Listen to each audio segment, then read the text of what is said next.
Self-love, confidence, self-esteem, have a good foundation of self-love and self-respect, all these things that lead into confidence and a happier life and becoming a better person. But how do we get all these, and what are the exact steps and the things that we need in order to achieve this, and how does it look in real life when it's not all pretty? Well, I decided to make a video today to give you self-love advice that I learned. I started getting into self-improvement when I was 17. I'm 19 now, and I started getting into it and just growing, and I love the way that it made me feel. My confidence was just higher, my self-love, my self-respect, but overall just I feel happier as an individual, and I really liked bettering myself. So now I want to help all of you guys out there that are struggling, that just graduated high school, are in high school, graduated college, are in college, just navigating life. It's so much easier when you have that foundation of self-love, because you navigate it in a way that you learn from it instead of putting all that pressure in yourself. You're kind of taking all this information and experiences as stepping stools and as stairs so that you can be a better version of yourself. And I recently posted a video not too long ago where I was just really struggling with my post-grad life, and honestly I feel like if I hadn't developed that strong foundation of self-love, I wouldn't be right now showing up for myself and giving it my all for a better future and a better life for myself. That if you're just struggling, that foundation alone will really help you get through it and help you push through it. So it's not always pretty, it's not always easy, it doesn't always look like having hot tubs, going out and buying some face masks and doing a manicure pedicure. Sometimes it looks like you wanting to lay in bed all day and wanting to be depressed, but you still pushing yourself and making yourself get out of bed and do things that will benefit you in your life. But if you consistently show up for yourself, and even though it's not aesthetic, you still have self-love. If you know you are showing up for yourself, that is self-love. So I wrote 5 pieces of advice that I wanted to share from you from experience. I'm going to be looking at my notes so I can make sure I give you guys the best advice in case I forget anything. And we're just going to get right into it. The first one, who you surround yourself with will determine your success. I feel like a lot of time society kind of gives you this idea that if you have such a strong mind, nobody can impact your life.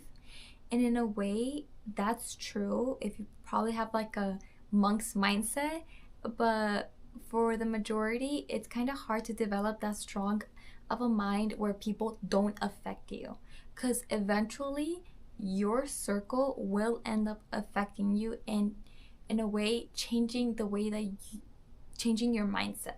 So no matter how much self-improvement you're watching, how much motivational speeches you're watching, how much productivity videos you're watching, will not help you if you are constantly being around bad influence or people that just don't act the way that you want to show up in your life.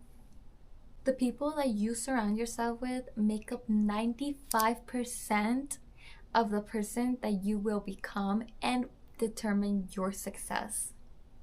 And like Jim Rohn states, he says that the 5 people you mainly surround yourself with, they can determine your future and the person that you are gonna become. Because those 5 people are the one that you're constantly being around with. So whatever they start saying or gossiping or hating or judging others, you're gonna start normalizing that behavior. You're gonna think it's normal to gossip about people, that's okay to judge others because it's just something that it's just normal. You're gonna start thinking that celebrity gossip, it's okay. But the truth is that none of this is okay, because it just affects your energy and the type of person you are. Because the more you gossip, the more you hate, the more you're gonna become insecure of yourself, because you're gonna think that that behavior is normal. So when you're out there doing whatever you want to be doing and acting like yourself and being all free and weird in a good way, you're gonna think that people are gonna be judging you, that people are constantly judging you, are constantly gossiping about you, because that's what you do with other people. So you just think that it's normal for them to be doing the same thing that you're doing. And I completely am aware that some of us, it's hard to change our inner circle because we either live in a toxic household or just some things are going on that it's kind of hard. Here's another way that you can do it as well. And it doesn't necessarily have to be that you're in a toxic household or you probably live in an environment that you just can't get out of. Then here's a thing that I like to do. It's to change those people. Not change them as the way that they are acting, because we cannot control the people, but change the type of person. Like, if you're not getting the benefits from your friends, like you're not getting that love or that care or that growth mentality, then what I like to do is I want your new 5 people to be health videos, how to grow yourself, how to better yourself, inspirational books, authors, podcasters, anything like that. Those can become your 5 people. If you're reading books that help you grow and watching videos that inspire you, and just every time you go on social media, instead of people that trigger you, it's people that you look up to and you genuinely feel inspired every time you click on their content, then that turns into your 5 people. So instead of using the excuse of you can't change your environment or you just can't change the people you're around with, then you can, like you always can. You change the things that you are seeing to good and to help you grow as a person. And number 2, honesty. Honesty and loyalty are like the basic building blocks of self-love and confidence. And if you're not going to take anything from this video, at least take this, because this has to be the far most important thing when it comes to becoming a more confident person. Self-love doesn't exist without honesty, and confidence doesn't exist without loyalty. When we keep promises to ourselves, when we do the things that we say we're gonna do, we're build this belief system inside us that trusts ourselves. And with trust comes confidence, because you trust in your abilities and your talents that whatever you put your mind to, you can achieve, and that is confidence. Not betraying yourself just to please other people. That's when you become a woman of power, of love, and of beauty. If you wanted to take one step that could take you 50% on the way to your self-love and confidence journey, it would be to keep all the promises you make to yourself. Every single one of them. No matter how much you don't want to do it, no matter how hard it may seem, if you keep it and you push yourself forward and you have that discipline to keep it, that will take you 50% on the way to your journey. Because if you're constantly making your promises, postponing the things that you want to do and that you say you're gonna do, and you just don't do them at the time and at the day you say you're gonna do it, then you are building self-hate and insecurity. Those are literally the opposite of what you want to get. If you want to build insecurity and jealousy, then you need to not show up for yourself. But if you want to build love and security, then you have to be showing up for yourself every single day. The 4th one is standing strong in what you believe in. A character that reminds me about this is Anne. She's from Anne with an E. I really love her as a character. Yeah, she has her moments, but overall I really like her. I like the way that she stands up for herself in a society that kind of contradicts all of her beliefs and woman rights. She goes against it. No matter what her odds are, she continues to fight for what she believes in. And I love that no matter what she's been through or how many people have judged her in her past, she continues to show up for herself every single day and continues to be a good person. Like, she stands strong on her beliefs, whether they be right or wrong. She stands strong in what she believes in. And I just think that it's so beautiful that she has no shame in owning who she is. That is the person I admire the most in a room. The person that everybody's opinion will be the same, but then theirs will be so different, and they just own that. They own up to it, and they don't change it just because the majority changed it or because of their friend group changed it. They keep to their opinion. Like, they full on believe that that's their belief and full on believe it. Like, this is gonna be a crazy example, but if you want to believe the cows, all cows are pink, and you own that and you honor it and you stand your ground on that belief, you will start to make the people around you question themselves. Because confidence and self-love are always trending and always magnetic. Okay, I think I said number 4 in the last one, but this one would be number 4. And this one is self-respect. Self-respect, another foundation for self-love and confidence. Self-respect can look different for everybody, depending on the type of personality you have. But self-respect can look like standing up for yourself when somebody's trying to make you look small or belittling you.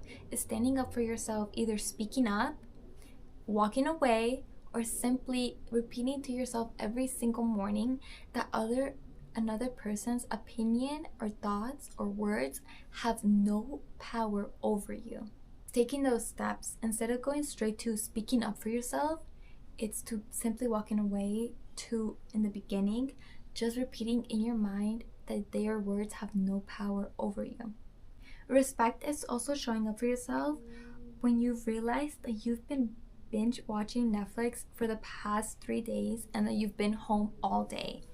It's to go out and make new friends, to go out and meet new people, no matter if you just want to stay home and be a homebody. It's pushing yourself, showing that respect to yourself that no, I need the vitamin D and I need the connections, so I'm gonna go out whether I want to or not. It's also hitting the gym to feel happier, taking a break from scrolling on your phone or from socializing all day to just take a break and go lay down and take a coffee and whatever. Like I said, respect looks different for everybody. But a great example about respect is to ask yourself, would I be proud of my best friend if she did this for herself? Like, would you be proud if your friend decided to stay home after a busy day and if she knew that she would be drained if she went to that party? Obviously, you would be proud of her that she decided to show up for herself, even though you wanted her there. You would be proud that she decided to put herself first and do what's best for her, right? And number 5 is realizing what self-sabotage actually is. Because I feel a lot of us can get confused with this. We think that we're showing up for ourselves when in reality we're just sabotaging our growth. An example about this is missing the gym for like a week and using the excuse of it's because I'm just tired, I'm just taking a break for myself, I'm just relaxing, taking days off, I really need this. No, because when you try to go back to the gym in the next week, it's gonna be way harder because you love the feeling of not doing it. So going back to it after 7 days, it's gonna be way hard. So even if you don't want to do it and pushing yourself to do it, knowing in your mind that this is gonna benefit me and you're gonna feel so incredible after you do it, that's self-respect. And then self-sabotage is using the excuse of I'm just resting, I'm taking it easy, I'm taking some days off, when you know that you are gonna feel sluggish after or not proud of yourself. And I've ran into this multiple times where I thought I was just showing self-love and self-respect when in reality I was just sabotaging myself. It can also happen in relationships, like postponing helping somebody. This happened to me. I thought I was just setting boundaries or respecting myself, but in reality I was just postponing the chores that my parents wanted me to help with. I was just pushing them aside, saying I needed time for myself, when in reality I was just scrolling through TikTok. And I'm so happy I realized this because it not only grew our relationship, but it was a better way to communicate that and to understand that I was hurting myself and hurting them as well. So I want you to make a little list and write down everything that you do out of self-respect, and truly reread that list and see it. Is this actually benefiting me, or am I just doing it out of pleasure, out of selfishness? I want you to see that list and truly think to yourself and see if it's self-respect or self-sabotage, and be honest with you. Nobody's gonna see that list. It's fully yours, and I want you to be honest with it as well. Be honest with yourself, which we just learned, honesty. So these are the 5 pieces of advice I have for you guys.